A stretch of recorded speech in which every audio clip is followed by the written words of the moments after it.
Ready to revolutionize your higher ed marketing game? Yes. Well, then don't miss out on Element 451's Engage Summit, June 27 and 28. Explore the cutting edge world of education and AI technology and unleash your creativity like never before. Register today at engage.element451.com and use promo code EdUp50 for $50 off. 3 higher ed authors, 100 plus college and university presidents, dozens of actionable insights for academic leaders. Commencement, the beginning of a new era in higher education, is now available on Amazon.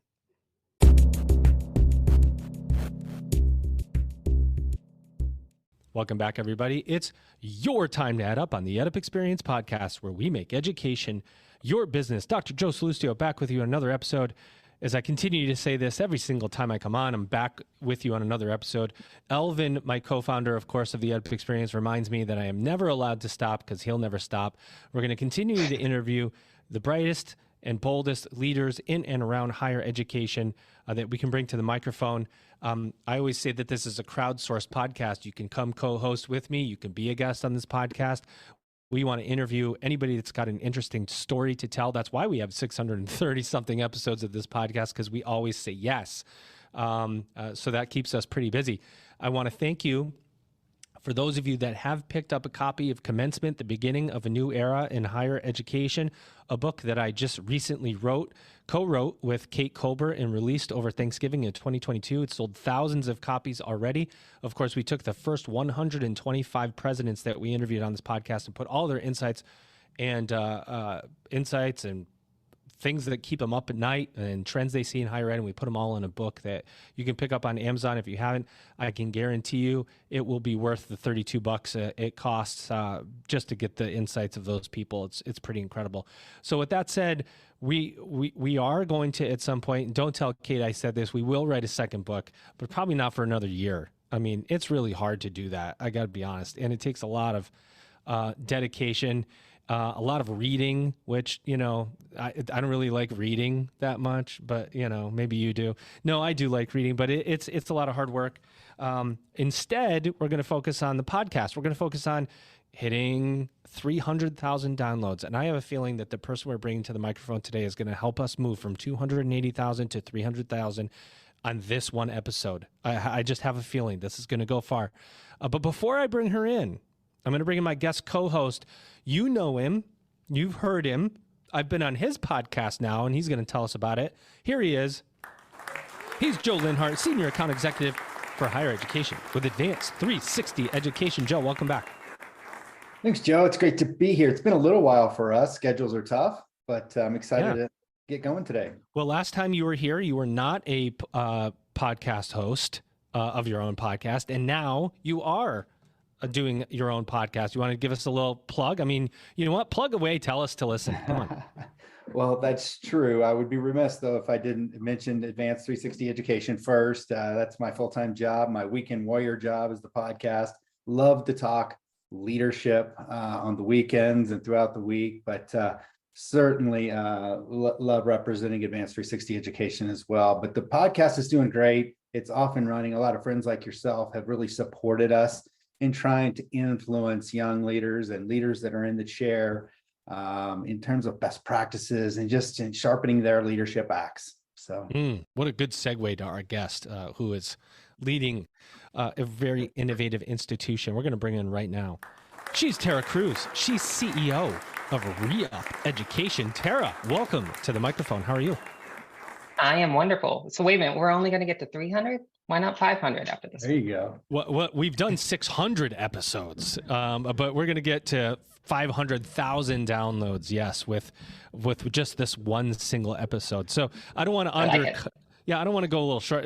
Under promise and over deliver. One of the first rules you learn in sales, right? Love it. I love it. Okay, so let's level set for the audience, Terah. ReUp Education. Let's assume somebody has not heard of it. What is it that you do, and how do you do it? Yeah, so ReUp was founded 7 years ago, really with the goal of targeting the 39 million, 40 million or so and growing number of people with some college and no degree. The sad truth is a lot of people do exit higher education. And if they don't come back in those first 6 to 12 months, likelihood of coming back really drops off a cliff. ReUp was founded to work with not just those that have been out just a few months, but really those that have been out a long time, because we believe those people deserve support and nurturing to find their way back in, and then ultimately to support them all the way to graduation. We've done that over the years with really coaching at our DNA. There's a lot of technology, there's a lot of systems that go in behind support it, but we believe having real human-human connections is important to helping these people navigate the complex journey back to school and ultimately navigate a system that wasn't really designed in most cases with them in mind. We've been doing that for 7.5 years or 7 or so years, focused on the stop outs. The exciting thing is over the last couple of years since I joined, we've now expanded that towards working adults in general. Because if you look at the stop outs themselves, their core characteristics, they're working, they have a lot of complexity in their life. It's just true of the rest of 100 million people who are lacking a post-secondary credential. So it's been an exciting 2 years. We're really unique in our focus on the not just the people who've been out a few months, but people who've been out quite some time, and providing that wraparound support, helping them get back to school and ultimately to a better life. You know, what I love what you said, because that many times these folks are navigating a system not designed for them. So that's a really key point, right? And I want to have you talk about that. But it's funny because I did a LinkedIn post the other day. Up until, I don't know, a couple of weeks ago, we've been saying 36 or 37 million Americans with some college no degree, and all of a sudden it shot up to 40 million. And you go, okay, why isn't that going down with all of the focus that we're putting on this issue? And so it comes brings me to the question of, are institutions focused on the issue of getting stop outs back? The answer must be no, or else it would be going down, right? Or is it just too hard? Is it a loss of focus? Why are there so many students out there that aren't being communicated with appropriately? I mean, that's an assumption. Yeah, so I mean, the answer to the question is a little bit nuanced. For one, and I think we certainly saw this at ReUp, when COVID hit, if you weren't solving for COVID, a lot of institutions, other things that they've been pursuing, things that were important from a mission perspective, maybe got set aside a little bit as they were responding to crisis. So I think over the last few years, we have a lot of catch up to do in being able to find the people who did stop out. They focused a lot of attention on keeping people in, keeping things afloat, keeping people healthy. And, you know, there's no judgment there, and like, you know, did the right thing to keep the school going during those years. But the reality is that means that a lot of people did fall through the cracks. A lot of people didn't receive that level of support and engagement along the way. The other thing I think that is playing to this is a lot of the attention. You even saw this in some of the recent reports that come out on some college no degree. A lot of the attention has just been on those who just recently stopped out. In fact, a lot of the policy guidance is, well, get those low-hanging fruit and get them back in. And our approach is to say, yes, absolutely. The further they get out, the harder it is to get them back in. But we can't forget the people who've completely who've been out a little bit long. We can't just ignore them and say, oh, well, that's just too hard. But the reality is, and you touched on some of it, it does get hard. It gets hard to find them. It's hard to convince them and talk to them about what it's going to be like to get back to school when their lives have evolved in such different ways. They may have new complexity in their life. And then ultimately, once you get them back in, it's even harder to keep them if your institution isn't designed for them. And I would say there's one other factor at play that's really making it hard for the average institution out there today to compete. And that is, there's a few large institutions that have really driven up the cost of acquisition in just the open marketing space. So if you're a regional public who wants more adult learners in because you're facing enrollment cliff, because it's in your mission, you want to do all these things, great. How are you going to do it without spending unreasonable amounts of money on marketing to compete with the large players that we all know to be the dominant players in the market? You know, before I hand it to you, Joe, I do want to say one thing, and I've done this, I admit, and I would call out anyone in higher ed who's leading any kind of admissions or retention function that hasn't done this, and that is looking at stop outs, and you're looking at your upcoming goal, and the first thing you're thinking about, to your point, Terah, is let's go for the recent stop outs who are more likely to come back so I can hit this immediate goal. Yeah, somebody stopped out 7 years ago. There's much less likelihood that student is going to come back. I can't worry about that right now. I have to worry about the goal that's in front of me. So you never put the resources into really worrying about it, and really designing things to bring those students back in a more robust way, because we think term to term, goal to goal, target to target. And this is a long-term play, right? Joe, over to you. I just want to make that comment because I think that is, I've done it. And you have to really train yourself not to do that. And it's hard. 100%. And Joe and I, we both have dealt with this our whole careers, and I get passionate about it, Terah. I mean, what I didn't mention earlier, in my spare time, I also teach graduate work at the University of Arizona. And I know you're well educated as well. Looked at your background, very impressive stuff.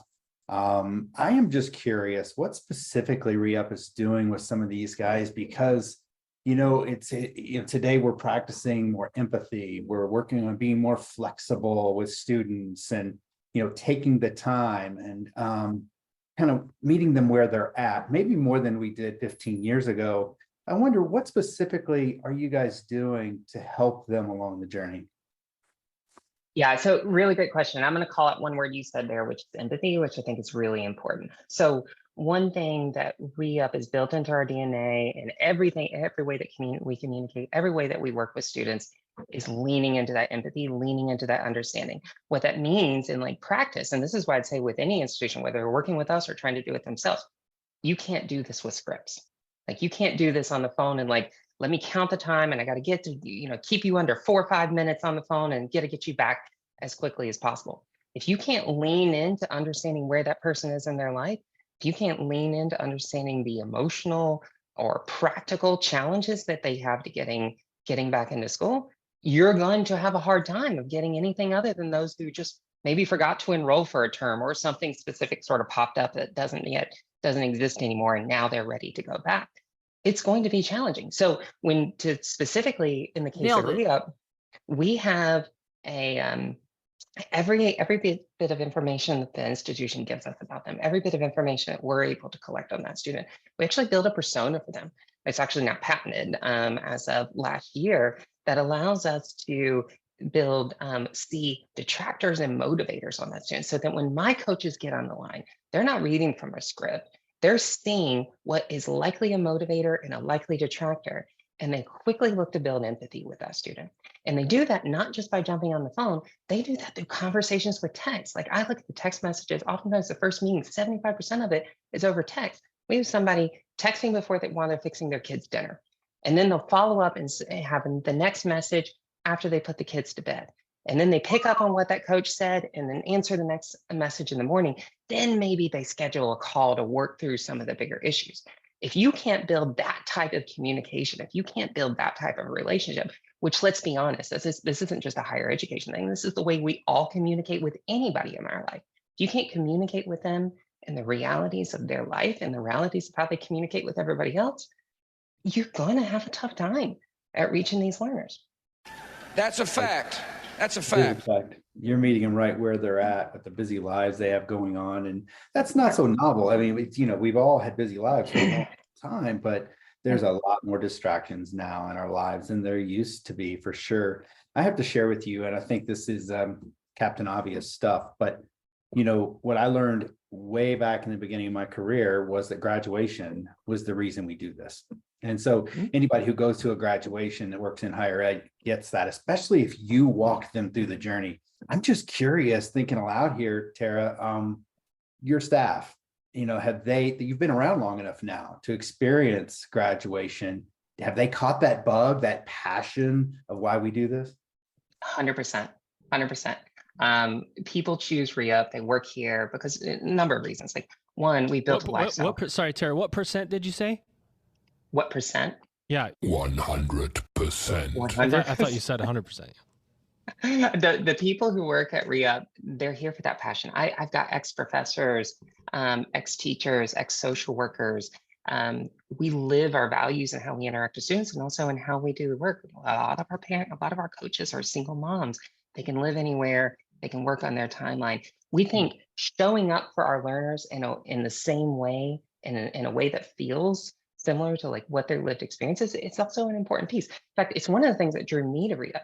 I'm a high school stopout, I was a college stopout, and I was an adult learner. In fact, when I was at UNC Chapel Hill, I think I was one of only, at least that I could find, like 25, 30 working adults at the institution at the time. I think it's gone up significantly since then. Wow, so you've But lived it. I have, and I think it's an important thing to build that empathy as well. So, in like to your point of like how we're connecting with people, do they catch the bug? Do they get excited about it? That's the primary reason that they're here. In fact, all day long we get Slacks and people share a recording of what some student said or a message that some student can forward. Those are the things that it's just baked into the culture of who we are. Love it. Joe? Hey, Terah, I want to go back to what you were talking about with the empathy and building relationships, right? This is going to be a funny question. I think it's got to be, well, first of all, let me say it like this.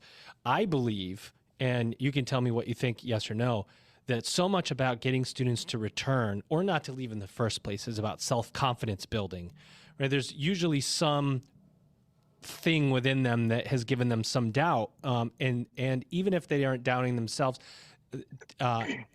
externally, they use these things around them as justification of why they couldn't keep going or why I can't come back. Anyway, if you're talking to a student who's 10 years out now, because I'm sure you're talking to students who have stepped out for 10 years. 10 years ago, mental health concerns were not a thing. Now they are. And does that student from 10 years ago understand that they might have quit school or stopped out because of mental health concerns? And at the time, boy, it didn't even sound anything like mental health to them. It sounded like a bill or anything else. And now the conversation around mental health has changed. And is that a lead in to helping you get students back by some recognition that, yeah, all these students always had problems, but now it's okay. It's more okay to have these issues. And now there's more support. You know what I'm asking? Like there's a more immediacy and relevancy of mental health, and before there wasn't. Yeah, 100%. I think I would go a step further to say that the things that have changed since I came through, since I was that adult on campus who felt like the oddball out and questioned every semester whether I was going to come back, the things that have changed is not just an awareness of mental health. I think our society has changed where we're more open to talking about barriers. Like we're more open to talking about the things that have kept us from doing what we want. So yes, our learners are on it. They're talking to us about their mental health. They're talking to us about past drug abuse. They're talking to us about things that happened to them that were traumatic on campus. They're talking to us about those things in the same line as they're talking to us about what is a bazaar? Like, and why do I have to go to them? And why am I a 40-year-old? Why am I being asked for a high school transcript? Like all these things are friction and barriers along the way. And each learner comes with a sort of a backpack of these things. And some of them are tactical, some of them are emotional, some of them are confidence level. And this is again why I think you can't go at these students with a script. You can't have to go at these students with a time limit. Sometimes we coach students for 2 years before they show back up. Sometimes a month, sometimes 2 years. If you can't meet them where they are, you can't listen for what the barriers are, what sort of things that they have in their backpack that's holding them down and keeping them from making their way back in, then you can't help them get to the next step and ultimately help them to graduation. So yes, and I think as a society, we're just more comfortable talking about things. Whereas when I was going through this 20 years ago, I was just, I didn't want to admit that I was different. I didn't want to admit that I had imposter syndrome because I spoke like I was from somebody from rural North Carolina and didn't sound like all these highly educated people around me. We talk about those things now, and that's a good thing because we can't talk about them. We can't work through them. Excellent. Don't settle for average marketing strategies. Join us at the Element 451 Engage Summit, June 27 and 28, and discover how to harness the power of AI technology in higher ed marketing. Connect with industry leaders, explore cutting-edge technologies, and future-proof your marketing strategy. Use promo code EdUp50 for $50 off. Register now at engage.element451.com. You know that the world of higher education is experiencing evolutions and revolutions. You want to be part of the progress. Commencement, the beginning of a new era in higher education with insights from more than 100 college and university presidents, will show you how. Get your copy of Commencement, the Beginning of a New Era in Higher Education now on Amazon right away. We think you're going to love it. It's amazing. I want to just ask a quick follow-up because I love that, right? That's so important because if you can talk about the issues that you have, you're more likely to overcome those issues and get back into school. But why are students leaving in the first place? What is, is there a reason that you hear, there's this old adage, and Joe will recognize this, that the first reason you get that a student leaves school is not the real one. There's always something underneath it. And so we were trained in admissions to kind of peel back the onion and so on. But there must be trends now of why students are leaving school. Yeah, I mean, look, what's interesting is because we're supporting students who've been further out, the funny thing about memory, I was actually a PhD student in history before this, so I think a lot about memory and like how good memory is. The funny thing about memory when we're talking to people is it might be right, it might be not. It may be skewed by like what is the latest thing that's happening now. But by and large, we see a few common trends that are popping up. Certainly, it's the one that we all know. Money popped up. Now, oftentimes, if you unpack that a little bit, it's not just school was too expensive. It was, I took on too much working. I didn't take on as much debt as maybe I should because I was so scared of debt that in certain populations, like we see that really, really prevalent, that I worked too much. And then because I worked too much and I couldn't afford, like money is not I couldn't sort of make it through. I couldn't keep up with my classes. Therefore, my grades declined and I was at risk of academic probation. Or I couldn't get enough financial aid. I chose a school that was too expensive right at the gate for what I could afford because I made the decision because of it was next to home or it was this or it was that. So the first bucket is money. But again, we have to unpack that a little bit and go, what was the challenge? Did you take on too much debt? Did you not take on enough debt? Did you work too much? Did you work too little? And how much of that is relevant to the conversation today and going back? The other thing I think is that we've seen is that belonging. And it becomes that if you left because you didn't belong, like truth is like that's only going to get worse the further you're out because you're going to feel more and more like an outsider. We have learners all the time saying, oh, but I'm 35. Am I going to be in a class full of 18-year-olds? Hell, I remember at UNC Chapel Hill, my very first semester, I mean, I wasn't even that much of an adult learner. I was 26. I had a guy in front of me who said, did you see that person at the party last night? They were so old. They were like 25. Yikes. Those little things, like our learners are scared of those things. So feeling like you're not going to belong as an adult, if that's the reason you left, oh man, that's only going to get worse. Like that fear is only going to compound it. The reality is many of our adult learners who have left, the thing that they experience while they're there is the thing that they're experiencing today, which is time poverty. We're getting a lot more people into higher education than we did in the past. We're doing a better job, not as good of a job as we can be and should be. We're doing a better job of getting broader, more diverse population, especially the socioeconomic diversity in. But we're not always aligned to the reality of their lives. People who come from lower income areas, they oftentimes have more time commitments elsewhere. They're helping take care of family. They may be working to keep food on the table of their family back at home still. That time poverty, which is the defining characteristic of what we see of our stop outs, also only gets worse along the way. So it can be all sorts of things that drive it, but like finance, but don't bucket it together because there's a lot that can unpack there. Time poverty and feeling of belonging, those are some common themes that pop up. And sadly, all those things just get worse the further you've been out of school in many cases. Time poverty. I like that. Joe. I do too. And part of what I was thinking about, Joe, and I've talked about this on other podcasts, the mindset of the student today and the generation today is a little different than our generation was. And that's not a knock to say, gosh, ours was so much better or anything else. It seems like we have a different mindset towards financial aid and, as you say, money. And then there's a lot of other factors that are at play. But I want to switch gears just a little bit with you if I could. I went out to the ReUp website this morning and read a bunch of case studies that were really interesting to read. And I encourage listeners to go out and read some of those. I wanted to ask you, as the CEO, how have you been received with universities across the country? Tell us some of the stories and and just kind of how they feel about you. Yeah. Always a question I like to talk about. And I think especially now, as I mentioned earlier, I think during COVID, a lot of institutions went into survival mode. So we actually, you would have expected an uptick in this type of work during COVID. We actually saw it go down a little bit. In the last year or so, we've really been like heartened by how many institutions are now sort of beginning to say, ooh, this is a problem that we can no longer ignore. We need to go out there. We need to be doing better with this population. We need to be doing better because an enrollment problem, but we also need to be doing better just from a societal issue problem.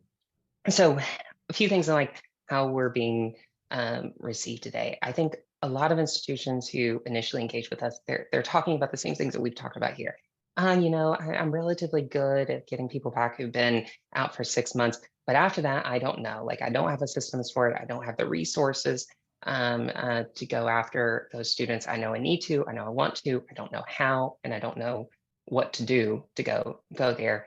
Can we collaborate and figure out how to do it? So that's the primary thing. I think the one interesting trend I've seen recently is, in the like years ago, like at least from what I could see is like I've been in the company almost 2 years now, but what I could see from conversations that happened before I joined, a lot of it was around enrollment management teams. Now, like we've seen an increase in interest from two new parties, really. Academic affairs, like provosts, are like people who are driving this conversation forward, as well as CFOs. So I think that like the thing that's really sort of interesting about the market is a lot of institutions are now raising up and going, oh, we need to be solving this. They're also increasingly aware of the enrollment challenges coming. I think we all saw the news around West Virginia University downsizing. Those are the conversations we're having with schools every day right now. But the real sort of like shift has been that academic affairs and CFOs are now joining the conversation as well. I think the other interesting shift that you didn't ask this, but I think it's an important one, is that it's no longer just institutions. We've actually seen a lot of interest from state governments because ultimately, this is not just a higher education problem. This is not just an individual like person's family problem. Governments are beginning to realize, oh, this is an actual problem for my local economy. This is a problem for our constituents. Wow. We've begun working directly with states. In fact, our first public one in New Jersey, we launched this summer with 17 of the public schools in New Jersey in direct sponsorship for the governor, who said, hey, institutions shouldn't have to pay to sponsor this. Institutions, the state itself is going to come in and say, this is a priority. We have 750,000 people who stopped out in New Jersey alone. We as a state need to come together, and as a community of schools need to come together, help find these learners, help support these learners, and ultimately help them get a credential of value. Amazing. Wow, what a great opportunity for you guys. Just so you know a little bit about me, while I teach in higher ed today, I come from, like Joe does, career education, and I've always been passionate about technical and vocational education.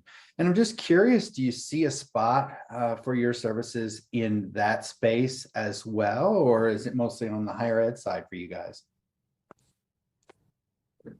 Oh, Terah. I was Oh, on she mute. goes. There you go. I'm go on mute to cough for a second. We primarily focus on higher education today. Now, we have begun to experiment in some of the career and technical institutions for students who raised their hand and said, I absolutely don't want this. I want something very specific. Most of what we do in that space, though, is actually working with community colleges. That's been a major focus of ours over the last year. Most of our new partners are public regionals and community colleges coming together, and we find we can address a lot of those needs with our community college partners themselves. Having said that, as we've begun to do more work in our states and our government, they've begun to ask us, like, how can we pull in other things as well?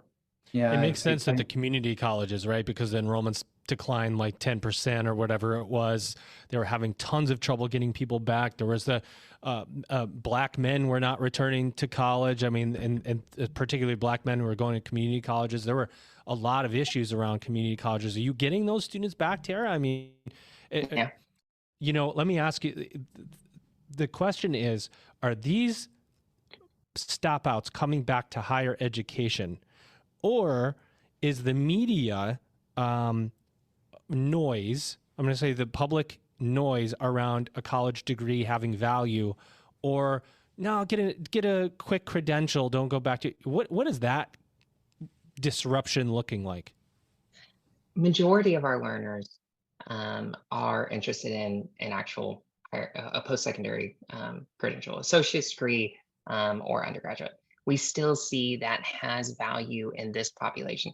Sometimes I think, I mean, certainly there's a lot of conversation about like short form credentials, and definitely we've seen interest in short form credentials. Oftentimes we see interest in short form credentials as a stepping stone towards the 2-year degree or towards the 4-year degree. And I will say, I think I think it plays a really important role in our space, and it's one that we continue to look at, like how to incorporate it into the learner's overall education journey, because oftentimes it's the quickest path to economic gain. And if that learner hasn't achieved a certain level of just baseline financial security, they may not be able to take that jump to something more substantial. But that longer degree oftentimes is still the best path to a sustainable career, not just a job. And Nailed most it. of our learners intuitively get that. So sometimes I think it's hard to say what that's going to be in the future. Right now, my critique is, look, I come from rural North Carolina, like way out in the middle of nowhere, about 10,000 chickens per person. For people like me, people from my background, like I wouldn't be where I am if I didn't have that 4-year degree. That gave me social capital to get to where I am in my life today. So we want to make sure we keep optimizing for people having access to good careers while continuing to look at how we can equitably give people access to things that may get them to good jobs as a stepping stone to a good career. I love what you said, because there is active argument around college degree value, as you probably know and hear. And I believe like you do, but the argument sometimes is around that a college degree doesn't provide the necessary ROI. But the ROI around a college degree is about future ROI, not immediate ROI. The social capital that you gain to get the opportunity to get the ROI, it's all tied together. It's very hard to distill it down to simply a financial calculation, Joe. And you know that is an active and ongoing conversation. Yeah, always, it seems. And by the way, Terah, I should mention 10,000 chickens. I'm a Kentucky kid, born and raised. I get it. We may even beat you on that ratio. I don't know, but I want to ask you really quick. Joe and I generally like to ask this of a lot of higher ed leaders and leaders like yourself. How do you see the higher education space in the future, like moving forward the next 10 years or so? How do you see it evolving, changing? Yeah, so I'll preface this with saying, at my very core, I'm an optimist. Everybody on my team knows this. At my very core, I believe in higher education in the US. I still think we have the best higher education system in the world. I just think we have an opportunity to leverage it in new ways. So I mentioned briefly passing, I am a PhD dropout in history. So I'm still like a historian at heart somewhere deep down in there. If you look at American higher education, we've had multiple periods of transformation over the years. What higher education was in the 1800s was something for an elite few, and it was incorporated religious studies and all sorts of things that we would find peculiar to be part of who we are today. The last 1900s was really about bringing a lot of people in, was about pulling in more professional, pulling in more in different tracks, more pathways to learners to explore different things, and ultimately creating diverse, innovative economy. We did that to a relatively good job. Could have done more, still could do more over the 1900s. The challenge of higher education for the next 50 years is to figure out how to get the adults back and to serve them at scale. And we can't do that with a handful of large online institutions alone. I'm not saying they don't have a role. I think they have a critical and important role in our system. We have got to raise up our regional publics to the challenge at hand. They were built to do that. They were built to reach the people who had been lost or who couldn't access our premier publics or our few private institutions in the past. They're the right players. Our community colleges, our regional colleges are the right players to carry us into the future.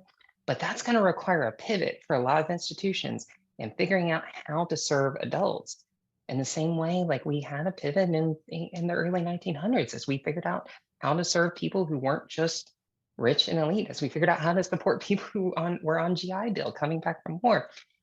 I think this is an opportunity. I think even some of the crises that we are talking about right now, be it the stop out crisis, how many people how many people have left without a credential, be it the enrollment crisis or the skills gap crisis. Because let's be honest, like the fact that we aren't graduating more of these people is creating a skills gap crisis, but PwC says it's going to cost the country 11 trillion by 2030. All these crises are opportunities. And the optimist in me, the person who like believes in American higher education, believes we have to raise up our community colleges, and especially we have to raise up our public regionals to meet this crisis. And I think maybe this sort of like moment of pain can ultimately be a good thing for the driving growth of the next 50 years. Yes. Yeah, I would agree with that for sure. And I would tell you that I'm passionate too about not forgetting the fact that skilled trades in this country are so needed, and that there's a Yes. whole facet of this country right now, in the world really. I hear about the shortages in Canada, for example, in the skilled trades. You know, I think there's a real opportunity in this country for all of those types of schools to flourish, right? But again, our approach to education has to continue to evolve and change. And I think you said that really well. As a leadership guy, I always like to ask leaders in high level positions like yourself, kind of where's the future of ReUp? What's the vision moving forward now in the coming years? Yeah, so there's a few things that are happening internally. One, we've just been scaling rapidly over the past couple of years. By the end of this year, we expect to have about 1 million people in our database. That's 1 million potential learners that we can reach out to. And we think that'll grow exponentially in the outlying years. So you think about that 40 million or so, we've got to start reaching out to them. We've got to start building relationships with them, even if it takes years. We're oftentimes these people aren't being engaged at all, and they're making decisions about where they go back to school based on what ad they saw on Hulu the night before. We need a better solution for them. So one, it's just growing and reaching as many of these people as possible to start the conversation and start helping them on the journey back, however long that takes, wherever they want end up. We're agnostic. We just want to help people get where they want to be in life. That's piece one. I think piece two is we are continuing to look at how to bring new technology and new ways of communicating with people forward. So I mentioned like a lot of our communications are happening by text, and then that will lead to a phone call. We have some new technology that that's in testing now that we hope to launch. We're going to launch a little bit later this year.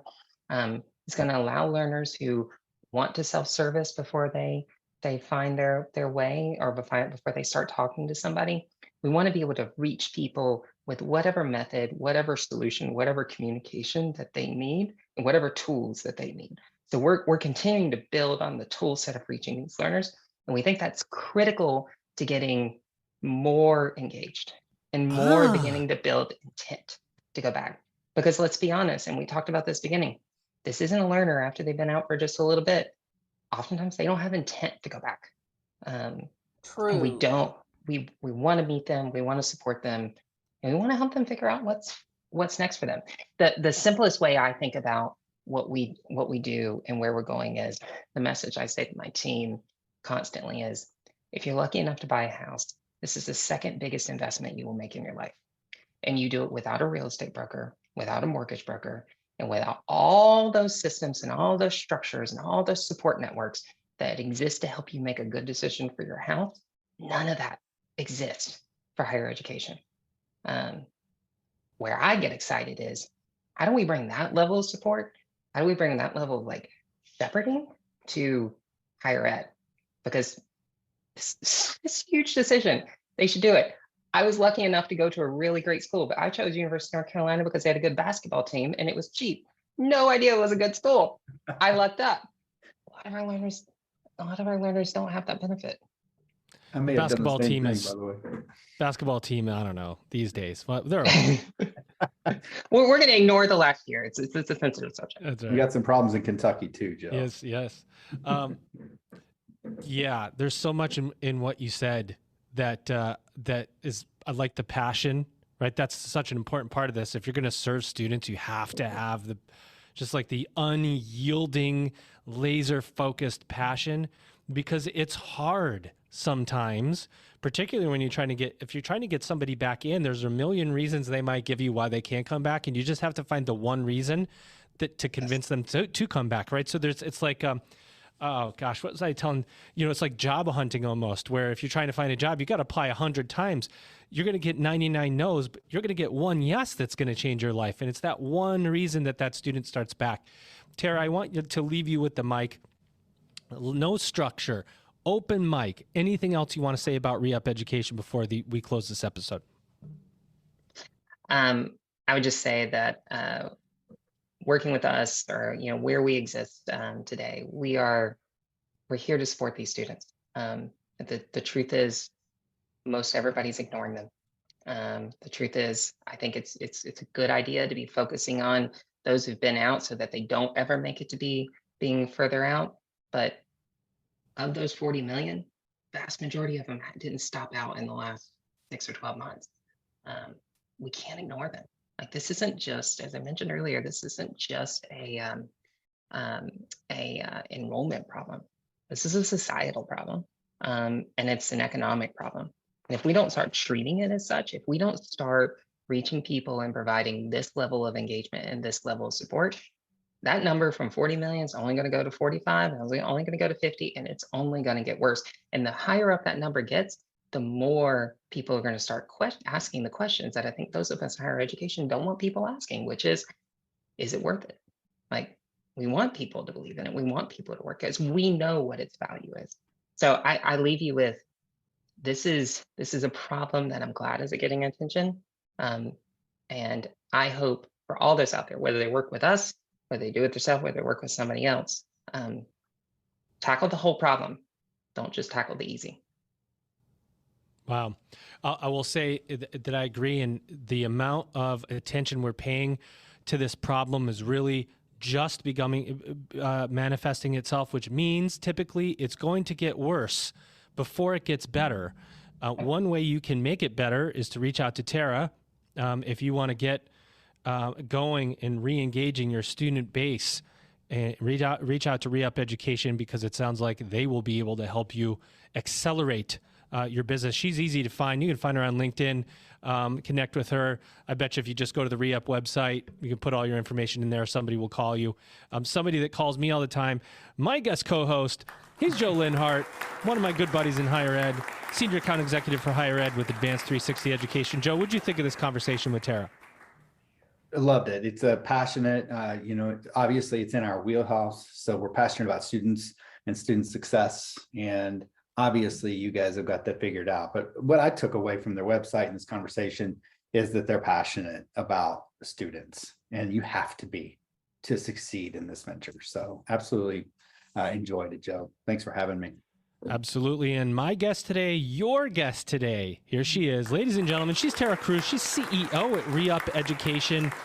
And we are officially now having her EdUp on the EdUp experience. Terah, I hope you enjoyed your experience here on the podcast today. I did. Thank you so much for having me. Looking forward to seeing that number get to 500,000 listens. With your help, we'll get there. Ladies and gentlemen, you just EdUp'd.